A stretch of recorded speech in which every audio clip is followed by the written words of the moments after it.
You've ruined me. What a lovely night. I want to thank the Pride Committee for putting this on. A wonderful evening to see all of you here tonight. But tonight I've been asked to make a presentation to someone that we know. Those of us who live downtown know, see him on his bicycle, see him walking into downtown. Bill Gray in 1993, but has been a strong advocate for our community long before he went to Ottawa. He's been helping to shape public policy for many years by influencing lawyers and law students in his capacity as a professor in the Faculty of Law at U of T, specializing in international trade. Since 1980. Stop. I didn't do that. He has been a consistent supporter of the rights of our community, even when the initiatives came from other sides of the House. And I think in particular several motions that came from Sven Robinson. You were there supporting those issues. He recognizes that the rights of the LGBT community are non-partisan issues, and a free vote on human rights is not justice.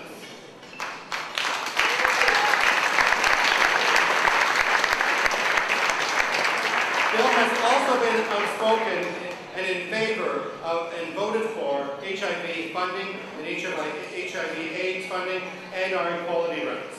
I believe that Bill, when you think about what he did in the short time that he was the foreign minister, the external affairs minister, that he was probably the best prepared and the most knowledgeable minister of external affairs since Mike Pearson. And I remember Mike Pearson. Now, one of the things as a gay man I don't understand is that I hear that Bill was very upset that he was shifted out of foreign service, out of the foreign affairs and into national defense. But as a gay man, would you rather spend time with diplomats or the military?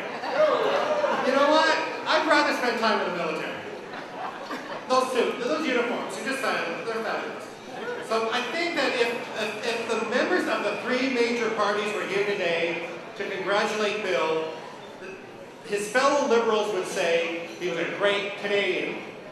The New Democrats would laud his community work with the communities that make this country such a great community for communities.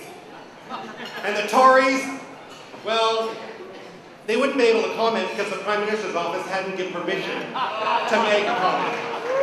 But on behalf of our community, of Pride Toronto, I am proud to present the Honourable Bill Graham, the lifetime.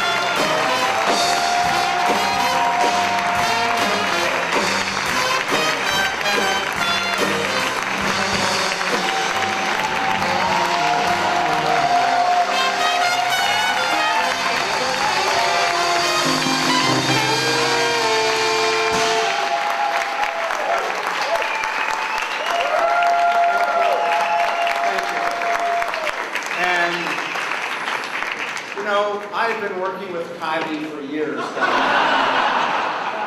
I've never known before the depth of his appreciation for our Canadian military. I knew he had a bit of a lust to become the defense minister. He was a bit jealous of my opportunity to do that. But let me tell you something, ladies and gentlemen. That was an extraordinary experience to be the defense minister of your country. And one of the reasons is because I came to learn that our troops, when they are working for us, risking their lives around the world, are working for us to protect our values. And I am proud of the fact that I was the first defense minister of this country to be able to say that on my watch, we had several gay marriages in the military prepared and done by our own priests of our own military with one another, and there was no objections. The military rallied to it, and I know if we were to go to Afghanistan today and talk to those troops, they'd say, that's the values we're fighting for. And they understand that.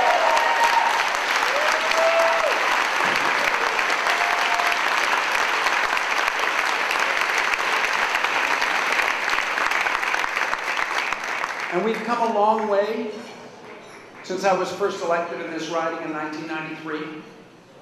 Many in this room will remember in 1993, the concern that we had on Church Street was gay bashing. And the first thing we had to do as a government was to bring in legislation in the criminal code to deal with gay bashing. And it was then with some difficulty we moved on to change the Human Rights Code.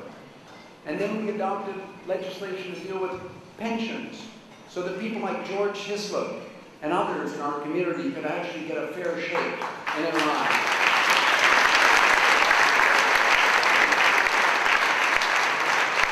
And ultimately, we adopted the extraordinary measure of allowing people of the same sex to get married in this country.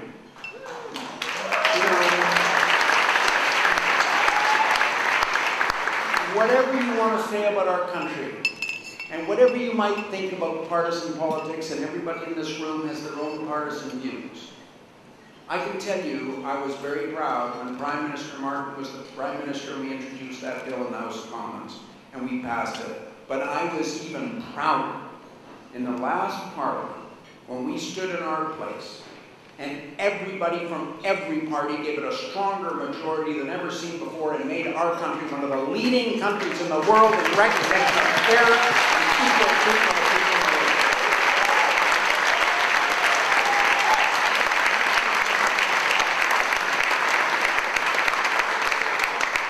And let me tell you, we didn't do that as politicians alone. That way was paved by, as I said, plaintiffs like George that fought, lawyers like Doug Elliott and others, judges like Roy McMurtry that recognized our charter, bishops like Bishop Ingram, and everybody from all sorts of levels of government. And Carolyn Bennett, who's here tonight with me, she stood in the House with me and voted in favor of that.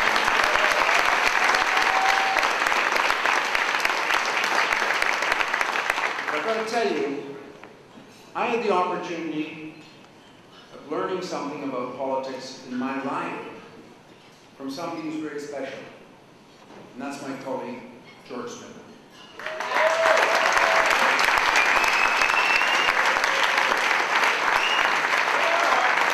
And George, as our Minister of Health, we sat the other day on Sherbourne Street at the opening of the Sherbourne Health Centre. And Jade, we heard a speech from a young person who had gone through what you described tonight to us. And she told us of how she had come to the Sherbourne Health Centre because there was nowhere else to go, literally in our province, where she could get support as a human being to deal with a very difficult issue. And it was so moving. And it's because people like George and Michael Bryan and the Great Premier are willing to work with our health service and give us those institutions that we can do that. That's the key thing about our democracy. That's what we have to do, ladies and gentlemen. We have to focus on all of those issues. So let me just close in saying, I'm extraordinarily proud that you chose to honor me tonight. But my life has been a life of extraordinary privilege to represent my riding, my constituents from the great, diverse, wonderful ridings in this country. I constantly say we have the largest, most vibrant gay and lesbian community in the country. Eddie Fry says, no, she's got doing much better in Vancouver. But we all know that Vancouver business, little sisters. Well, don't worry about that. Let me tell you something. Come here. See the diversity of our ridings. See what people are working towards. And recognize that the golden thread that draws us all together, I think, as several people on the stage have said tonight, it's our common humanity. And I'd like to think that when we were working for rights and gays and lesbians and transgender and all people in our country to have their rights recognized, to have their ability to be fully recognized in their society, in the end, we were recognizing and working for the benefit of all Canadian society. I don't think the work that we did in the Parliament of Canada when we passed that vote was for the gay and lesbian community. It was for Canada, it was for the world, it was for a sense to say everybody is equal and everybody is equal.